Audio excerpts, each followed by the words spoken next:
Michelle from Cozyegg, and today is Wednesday, December 1st, 2021. So I wanted to do a video just about my new release under Cozyegg Designs, Sarah Ann Banton. This is a reproduction sampler. I have also done an adaptation of her, and I originally recorded a little segment of video while last December, when I originally released her as a limited release for the Tudor Rose Sampler Guild. And while I had the antique in my possession, I recorded some footage talking about the antique, talking about the sampler itself. So I'm going to include that here in a moment. And now that I have the model stitched and framed and she is ready for her primetime debut, I am releasing her on December 10th, which is when this video will go live. So I'm going to be kind of splicing these two videos together so that you can see what the model looks like, what the antique looks like, but do know that these two videos are a year apart. So what you gonna do? Anyway, so I'm releasing these under my Cozyegg Designs label. They will be available for PDF download on my site. There is the reproduction, there is an adaptation, and I will tell you the differences between those two. And then you can also purchase the two as a bundle, should you want to. So this is my well-used copy of the reproduction. I talked a little bit in the other video that you will see here momentarily. I designed her in DMC, but she has been also converted to a Versoix, Soie d'Alger, 103, and Gloriana. But she looks beautiful in DMC, so don't hesitate to use DMC if that's what you're comfortable with. So let me show you the model, shall I? And she's big, so I can't get all of her in the frame, but I'm gonna try. So here she is, and let me just pan up so that you can see the whole thing.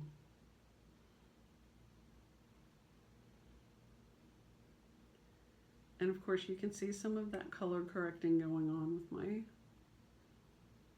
video. That is probably closer to the correct color. So I stitched her on 40 count weeks putty, which has a little bit of a greenish cast to it. And the reason that I chose that is because the antique also, the linen that it was stitched on had kind of a greenish cast to it.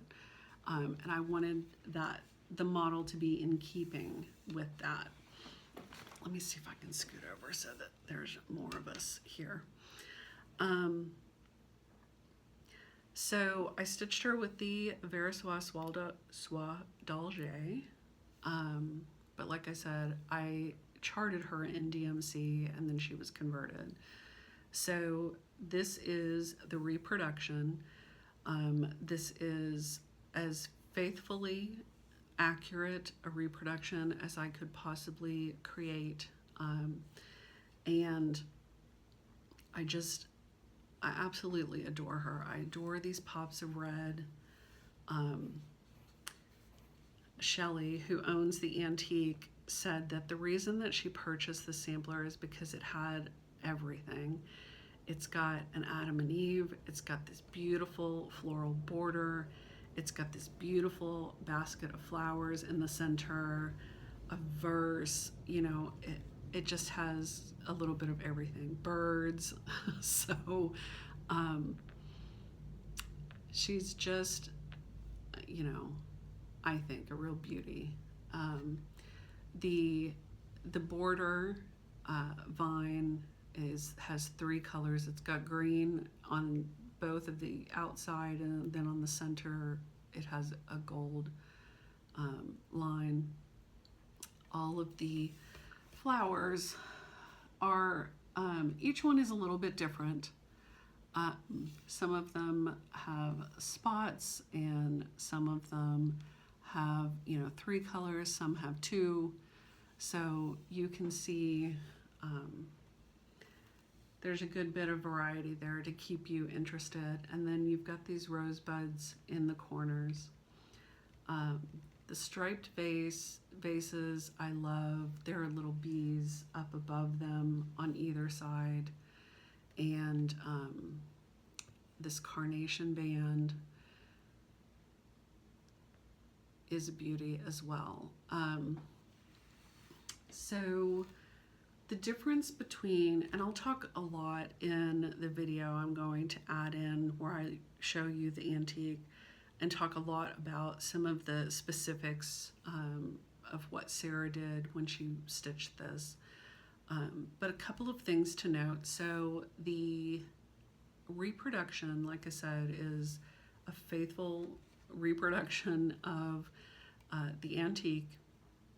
I charted it from the front.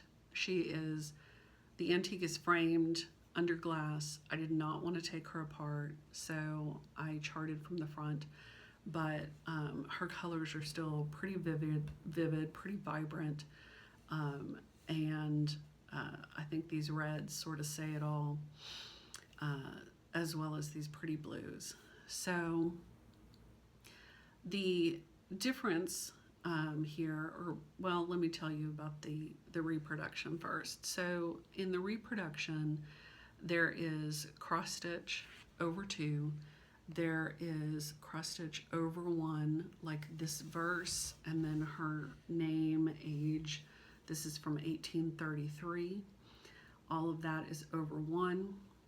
You do have some freehand embroidery, and I have charted this out for you. It is not as scary as it looks, I promise.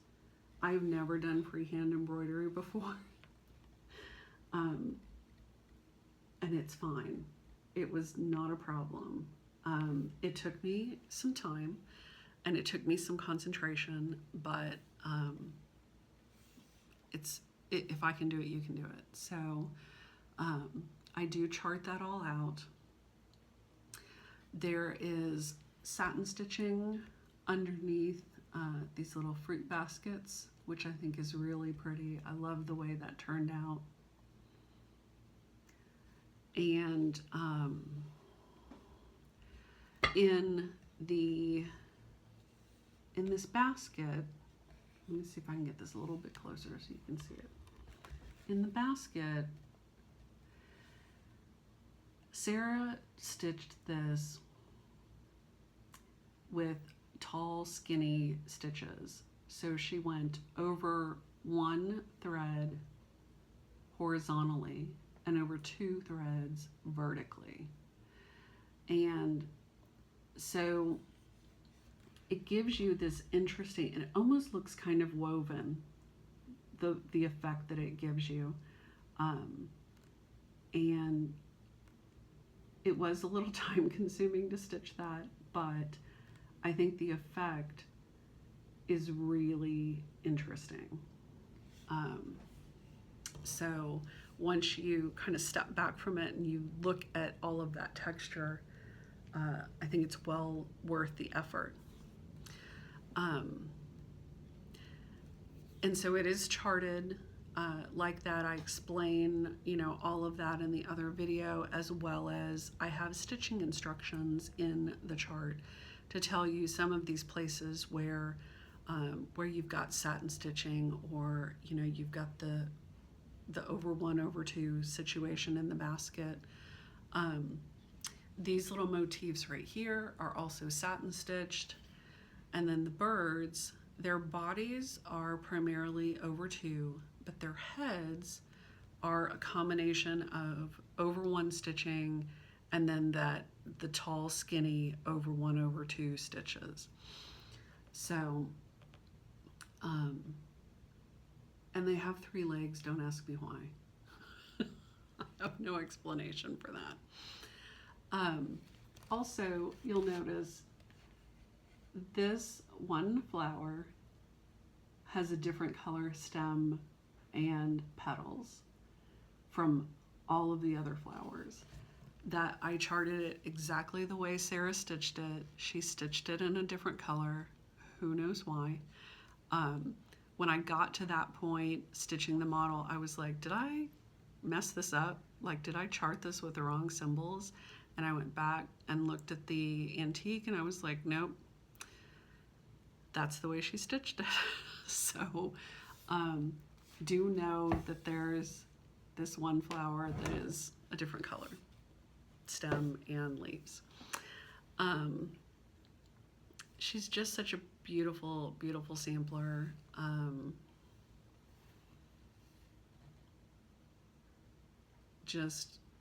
She's a stunner. And you can see this shrubbery is in 2 different colors. This one is all in 1 color. And in the chart, some of these over 1 areas, I did do kind of a pull out, blown up section of the chart so that you can see it more easily. The birds especially were a little hard to see, so I wanted to make those bigger so that you could see them easily. I also found this shrub was over 4 pages. And so when I stitched it, it was because of all the leaves and the way that everything fell, it was just a little difficult to follow going across 4 pages. So I went ahead and did a pull-out, chart just of that shrubbery because I thought if I'm having problems with this, other people are gonna have problems with this too. The other one only has like, a little bit that falls on different pages, and so that one I didn't have problems with, but this one, that one was a doozy. So it's so much easier to be able to just look at 1 page to stitch all those branches. So, but I think she's really a beauty. I love the bird on the top of the tree. And yeah, I don't know what else to say about her. She's just, I'm really pleased with her. So the adaptation, the difference between the adaptation and the reproduction is because she is so tall, I basically cut her off here and removed the verse, removed this carnation band, brought the border down. But I did have a little bit of area here, and I hated to lose these striped vases, so I did bring them down. The satin stitch motifs I did in all cross stitch. The satin stitch here underneath the fruit baskets I did in all cross stitch. And I did the band here, that embroidered area, I did that in all cross stitch. It's not quite as elegant as the original, the embroidered, but you get the same feel. So if you want to not worry about this over 1 verse, not worry about this freehand embroidery, the adaptation is for you. Everything else is the same. I basically just, pulled out those specialty stitches, used cross stitch instead, made her a little shorter, took that verse out, and brought the border down. So you've basically got the 2 sections, the big flowers flower basket, and then the Adam and Eve below. And so like I said, I stitched her on 40 count weeks putty. The stitch count is 275 wide by 439 high, so she's tall. But on 40 count, she ends up being almost 14 inches by almost 22 inches. So you can get away with a, what's that cut? A 17 by 26, which I think might be a quarter, fat quarter, maybe. Is that a half or is that a fat quarter? So it will fit on that. And so obviously the adaptation will as well. And there are two colors. There is a dark brown that is only in these leaves. It's the very center of these leaves, and it's the only place that it is in the chart. I really tried not to have to use a color that was used so seldomly, but I do make a note of it on the chart so that, just use what you have on hand. Do not go out and buy silk just for the handful of stitches. The other color is the darker of the two blues. And the only place that it is used is in the tail of this bird. And then down here, this flower has both of the blues in it. And so you do need a darker and a lighter blue, but that's the only place that it's used. So don't buy silk just for that. And that'll be noted on the chart as well. So I'm very pleased with her. I'm really honored that I got the chance to reproduce her. I'm excited that so many of you, came along with me on this whole journey and have watched and cheered me on while I stitched her and made mistakes and ripped things out and learned as I went along. And I'm thrilled to be at this point with her, and I'm thrilled to have her in a frame and ready for her glamour shots and ready to get this chart out into the world. So I am going to insert the other video that I took last December with the antique, where I'll talk a little bit more about the sampler itself and some of the different things. But it's fun to see the antique, but I wanted to show you what the reproduction looks like so that you could see the difference between the two, or hopefully not too much difference between the two. So I'm very pleased with her, and again, thank you all so much for supporting me and cheering me on while I did this. So available on CozyEggDesigns.com on December 10th. And if you have any questions, feel free to reach out to me. You can leave a comment here, or feel free to leave a comment on my website. So, or on Instagram, whichever. I'm in all the places. Okay, well, I think that's it. So enjoy Sarah.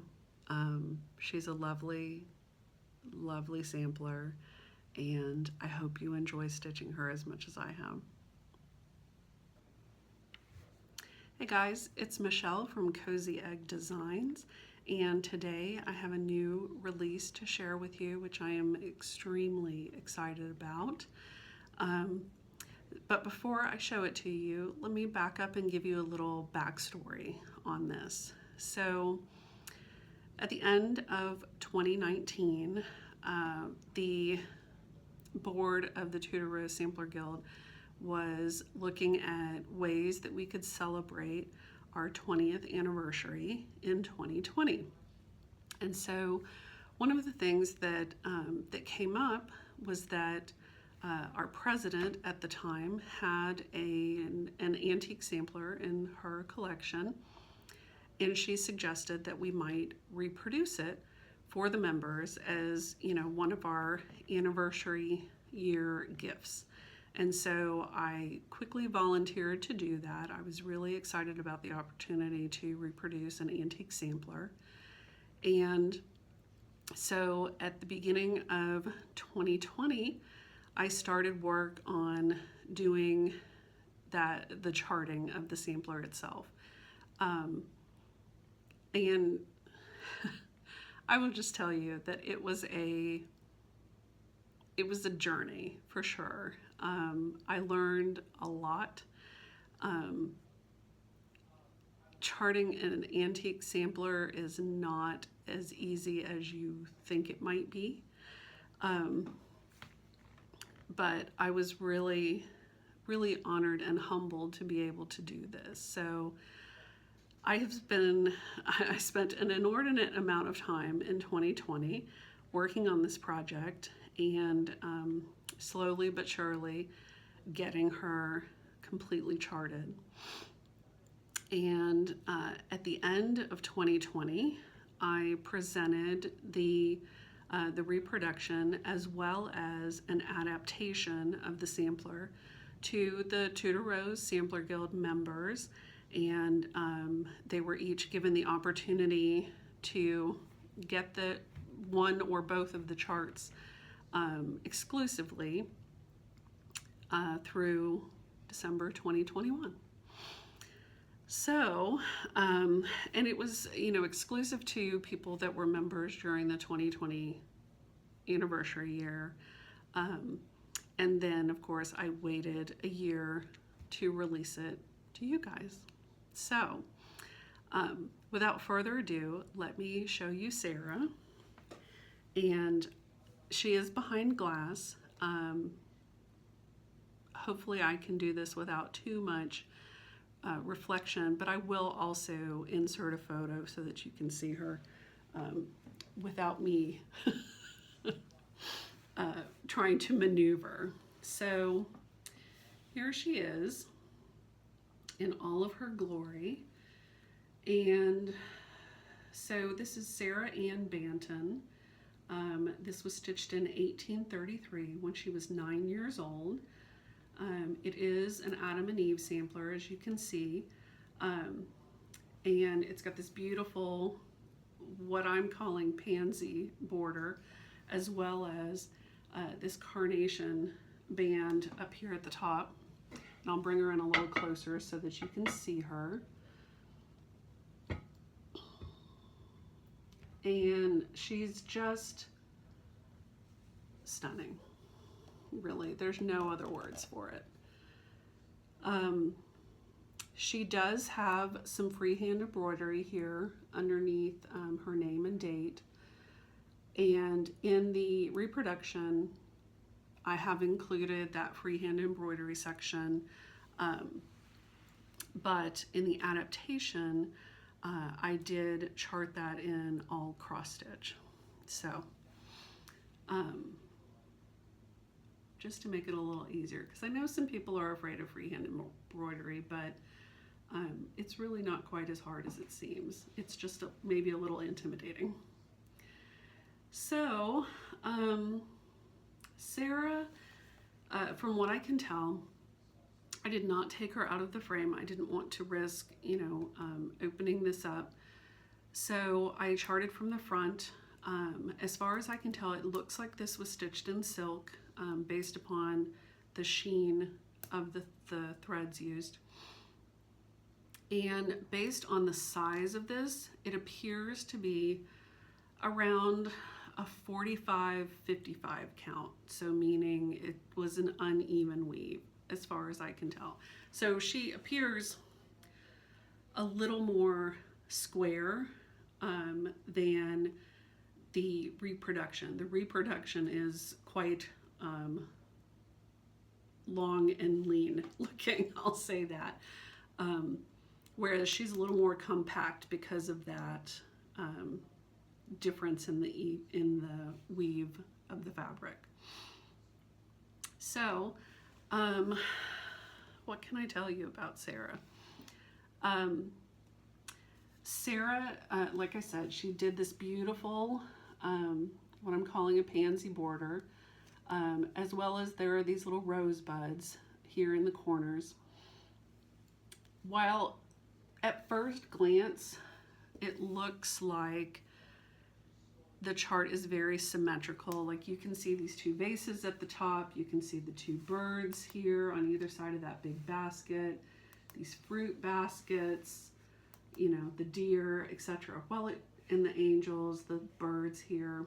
And so while it looks like it's symmetrical, it is not entirely. So Sarah had a knack for, she would either, you know, one of the two motifs would be, you know, they would be different coloring from each other, or slightly different placement, or, you know, something along those lines. So while I know for me, when I work as symmetrical sampler, sometimes you get a little, you know, tired of stitching the same thing on both sides. But Sarah keeps you entertained by the fact that there are different colors on each side. Even, you know, in these birds, one of them has some blue in him, the other one does not. The berry bowls are a little bit different in coloration. These little moths or butterflies are different colors on each side, etc. And despite the fact that this is quite asymmetrical in the motifs, her border is actually pretty consistent. So thankfully, she made it a little bit easier since there is quite a bit to this border. You can't see it here, but this is actually a triple border. So there's, you know, green, two bands of green, one on each side, and then in the center there is a gold band that runs through there. So I charted her in DMC, and then Shelley, who owns the sampler, did a conversion to silk, and it was converted to a Verissois 103 if you want to stitch on 46 count or above, and then also in Gloriana. There is one thread that doesn't really have a good correlation in Gloriana, so you could certainly use the Verissois for that, or choose something based on the DMC color in a silk of your choosing. So I just think she's I think she's lovely. And in the chart itself, I've put a little bit of history in with it, as well as I've put in some stitching instructions. There are, you know, like I said, a few things that you need to pay attention to, and I don't want you to discover them on your own. I'll put it that way. So I wanted to make sure that, you know, stitching Sarah, whether it be the adaptation or the reproduction, that you know where you need to pay attention, and some of the things that Sarah did in her stitching.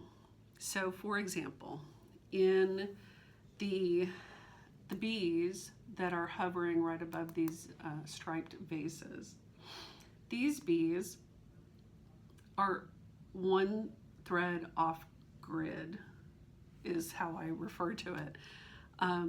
You can choose to stitch them in line, you know, with where those stitches should be, or off by one thread if you choose to. Over here, they're on grid, no problem. They're just not centered exactly over the base. There is an over one verse, and the verse says, amongst 10,000 vain delights, one thing is needful still. Lord, grant me Mary's portion then, and give me Mary's will. And then down under the basket, it says Sarah Ann Banton's work, aged 9 years, 1833. And so the verse and her personalization are both over one. And then, and that's really all, well, no, I can't say that. I was going to say that's all of the over one, but it's not. So in these two birds and in this basket, Sarah did something really interesting. And I don't know if it was because of the count of the fabric, but she basically, and it took me a while to figure this out because I kept trying to chart it and I couldn't get the angle of the basket correct. And no matter what I did, I could not, if I did it over two, if I did it over one, I could not get the angle of the basket correct. And finally, after looking at it very closely, I discovered that what Sarah actually did was she went horizontally over one and vertically over two. And so her stitches were narrow but tall. And that is the only way to get the angle necessary on the basket. So then I had to figure out, how am I going to chart this so that it makes sense what she's done. And so the way that I chose to start to chart it was to do 2 over 1 stitches that are stacked on top of each other. And so, you know, I talk about this at length in the instructions, but you can choose to stitch this the way that Sarah did, over 1, down 2, or you can stitch it as 2 over 1 stitches, you know, whatever floats your boat. But just know that I've already been down the road of trying to figure out an easier way to do it, and there is not one. So, it makes for a really beautiful basket, and the birds are mostly over 2, but then when she got up to their heads, she did that same over 1 over 2 thing again. And I had started to chart those birds. I got frustrated with it because I couldn't figure out what was going on there. But then after I solved the problem with the basket, I went back up to the birds and I was like, aha, I see what she's done here now. So the heads of the birds are the same way. They are over 1, over 2. So she's got those narrow, tall stitches in there. And I have charted them that way. Well, I've charted them as 2 over 1 stitches stacked on top of each other. So you can choose how you want to stitch those. But she's a really beautiful sampler. Of course, I'm a fondness for Adam and Eve samplers. I love the big bird that's up on top of that tree. There are 2 angels. There are these sort of striped birds in flight that I just love. There's 2 more down here. The 2 deer, just beautiful. Beautiful, beautiful. So there is some satin stitch underneath these 2 baskets. In the adaptation, I went ahead and just made that section cross stitch rather than satin stitch, but you could certainly do them in satin stitch if you prefer. And then there are 2 little motifs right here that are also done all in satin stitch. And so in the adaptation, I did convert those to cross stitch. So in the adaptation, really the difference is, because this is, when it's stitched on an even count linen, like a 40 count or a 46 count. Because it gets rather tall, it's 400 and something stitches tall. I wanted to, and Shelley actually suggested that to make her a little more approachable, that we might cut her down a little bit. And so what we did basically was I took everything from the carnation band up and removed it. And then I dropped down the border. So the border basically comes right in here. And I did have a little extra room because I actually had to go to like here, I think, to get that to work out. So I hated to lose these striped bases, so I did bring them down. So they are included in the adaptation because I couldn't resist those bees, right? But you lose the verse. You do keep Sarah's name and her date and her age here. And then also, like I said, I replaced the freehand embroidery with all cross stitch. And then the satin stitched pieces, I also replaced with cross stitch. So that's it. So that just makes her a little bit shorter, same width, but a little bit shorter. And I wanted to pull out some of those specialty stitches and replace them with cross stitch for anyone that, you know, perhaps doesn't feel comfortable with the freehand embroidery or just doesn't like, you know, specialty stitches and you're just looking for a straightforward stitch. So I'm very excited to release her, and I hope that you will enjoy stitching her. She was a joy to chart. She was a joy to get to know through her needlework, and I'm really thrilled that I had the opportunity to do this and to present her to you. And Sarah is part of a new collection, which I am calling the Legacy Collection. So hopefully in the future there will be other reproductions there, because I think it is important to keep these pieces alive and share them with people as much as we can, with other stitchers, etc., because I think they are too beautiful not to. So, all right, thanks guys.